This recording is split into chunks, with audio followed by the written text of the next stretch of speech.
গোটা বলিউড এবং রাজনৈতিক মহলে গুঞ্জন তুলেছিল কঙ্গনা রানাউতের গোপনে বিয়ে করার খবর। শুক্রবার সকালে হঠাৎ করেই ভাইরাল হয়ে যায় মান্ডির সাংসদ ও অভিনেত্রী কঙ্গনা রানাউতের একটি ভিডিও এবং ছবি। সেখানে স্পষ্ট দেখা যায় তার সিঁথিতে সিঁদুর আর গলায় মঙ্গলসূত্র, আর তাতেই জলঘোলা হয়ে যায় ভক্ত ও সংবাদ মহলে।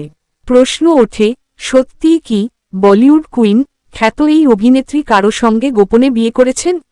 ভাইরাল হওয়া ছবিতে কঙ্গনাকে বেশ শান্ত ও গাম্ভীর্যময় লাগছিল। পাশাপাশি প্রচারিত একটি ভিডিওতে তাকে কোনো অনুষ্ঠানের মতো পরিবেশে দেখা গেছে।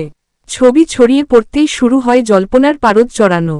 অনেকে দাবি তোলেন কঙ্গনা দীর্ঘদিন ধরে কারো সঙ্গে প্রেমের সম্পর্কে ছিলেন এবং এখন তিনি গৃহস্থী জীবনে পা রেখেছেন। তবে কেউ কেউ আবার সেটাকে কোনো সিনেমার দৃশ্য বলেও মন্তব্য করেন। এবার সব জল্পনার ইতি টেনে সরাসরি মুখ খুললেন কঙ্গনা নিজেই। তার ইনস্টাগ্রাম স্টোরিতে সেই বিতর্কিত ছবি পোস্ট করে তিনি লেখেন, প্রতিদিন আমি শহরের এদিক ওদিক শুটিং করছি। নির্দিষ্ট চরিত্রের সাজসজ্জাসহ কেউ একজন এই ছবি তুলেছেন।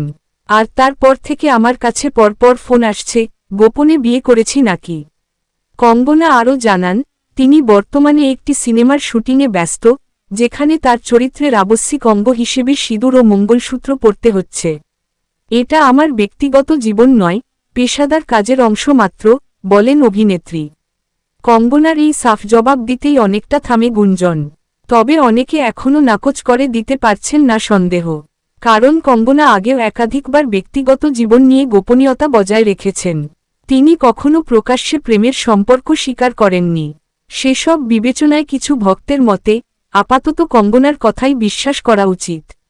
উল্লেখ্য, কুইন, তনু ওয়েডস ম্যানু, মণিকর্ণিকা র মতো ছবিতে দাপটের অভিনয় করা কঙ্গনা সম্প্রতি রাজনীতিতেও সক্রিয়। হিমাচল প্রদেশের মান্ডি থেকে সাংসদ হিসেবে জয়ী হয়েছেন তিনি। কখনো সিনেমা, কখনো বিতর্ক, কখনো রাজনীতি, সব মিলিয়ে কঙ্গনা যেন শিরোনামের বাইরে থাকেন না। তবে এই বিয়ের গুঞ্জন তিনি সম্পূর্ণ ভিত্তিহীন বলে উড়িয়ে দিয়েছেন। শেষ পর্যন্ত যা স্পষ্ট, কঙ্গনার হাতে সময় এখন শুটিং আর সংসদীয় কাজের, গোপনে বিয়ের অবকাশ নেই তার।